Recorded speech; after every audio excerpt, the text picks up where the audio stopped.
the link. One of the things, and this really relates to the photo map as well, that we stress is the link between life and work. In the beginning, you started out, your business began to grow, but it's easy to find the life and work strands, in this case of our metaphor of the double helix molecule of DNA. It's easy for this strand to become unattached, and the work strand tends to gain authority in terms of work has deadlines, work has financial commitments, work has loans that are due, work has customers that are upset or need help now. Whereas life is something we always think we can get back to. We'll catch up on that. We'll visit or spend more time with that person later. But the whole philosophy is that you must link life and work. You must understand how you're using your business as the engine to drive the results that you want in your life. Factorials can also be a way to demonstrate complexity, which is the enemy of business success. For example, let me ask you, how many ways are there to arrange 8 items? Perhaps 8 people for a photograph, or perhaps 8 pieces of furniture in a room. The answer is 40,320. Are you surprised? That's how quickly complexity can build. In mathematics, the solution to this problem is called a factorial. And to determine how many ways there are to arrange 8 items, we multiply 1 times 2 times 3 times 4 times 5 times 6 times 7 times 8 for a total of 40,320. By the way, think if we added a 9th, very quickly we'd have at least 360,000 possible ways to arrange 9 objects.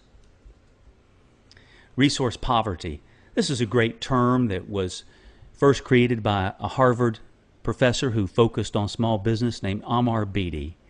And Beatty just talked about that the challenges that a small business owner faces each and every day, having to be an expert in so many areas, would make the manager of a Fortune 500 company blanch.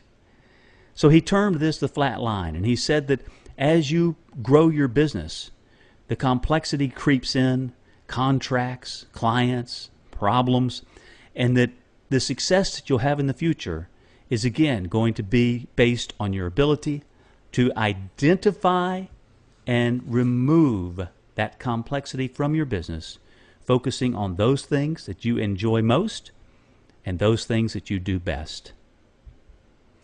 The E-Myth mentality. Hopefully you've read The E-Myth, a book by Michael Gerber. This is a small business classic, and I highly recommend it. In short, what the E-Myth recommends is that you look at your business as a franchise would look at its franchisees.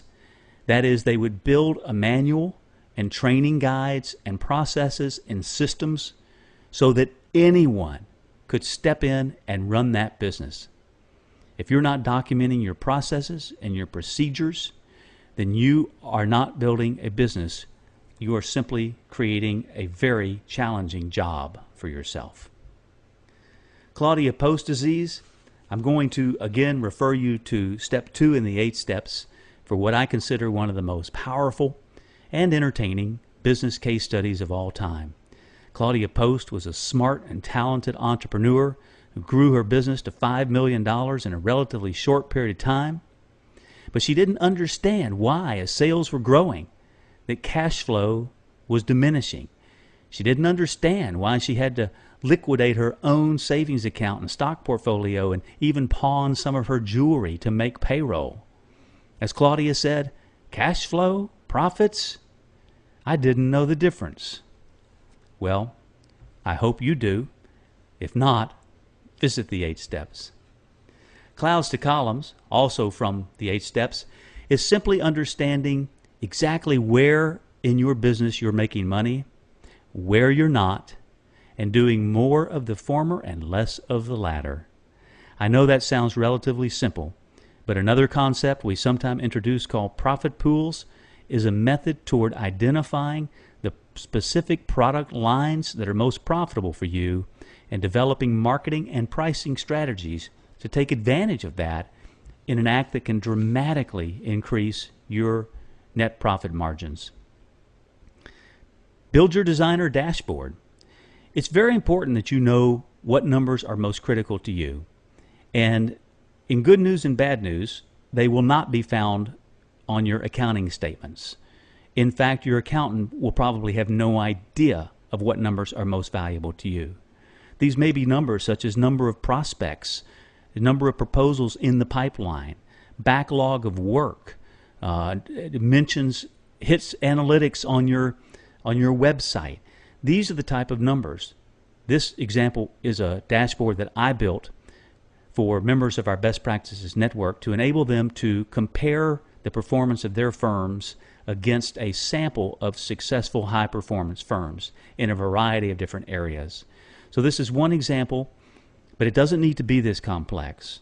If you can think about what numbers are most likely to lead to future business for you, you can write those on a Post-it note each and every week and be entirely successful. Know your numbers.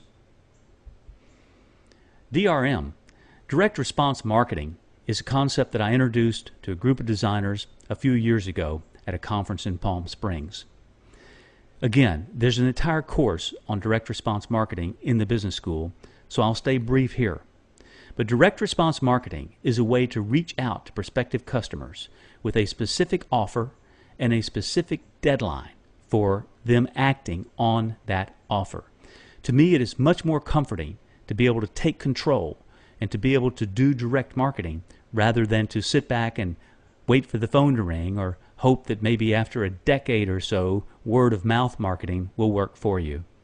In the direct response marketing program, I recommend that every designer create a prospect database of about 900 prospective clients. I'll show you how to do that in that module as well. But if you can, I believe that you will have sustained success over time.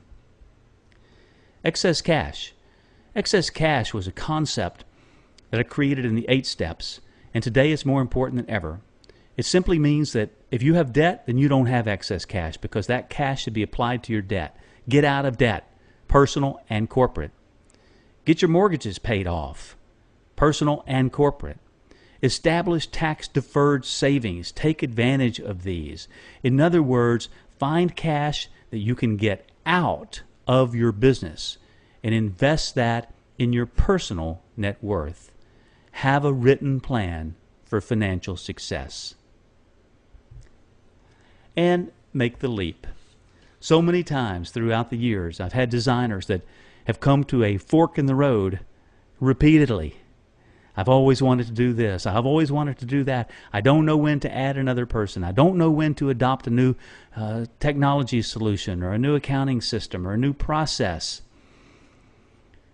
You would not be where you are today without a certain track record of going with gut feel and your hunch. Jack Welch, the legendary and long-term chairman of General Electric, terms those things simply pattern recognition, meaning that you have come to that fork or a similar one and you've made decisions, and most of those decisions are good. In fact, my advice to entrepreneurs is that if you've come to the same fork in the road 3 or 4 or 5 times and you've wanted to go the same direction every time but you've just lacked the confidence, do it. Make the leap. I've yet to have one tell me that it didn't work. The foundations, the 17 essential principles, philosophies really, required for financial success as an interior designer. It's been my pleasure. This is David Shepard.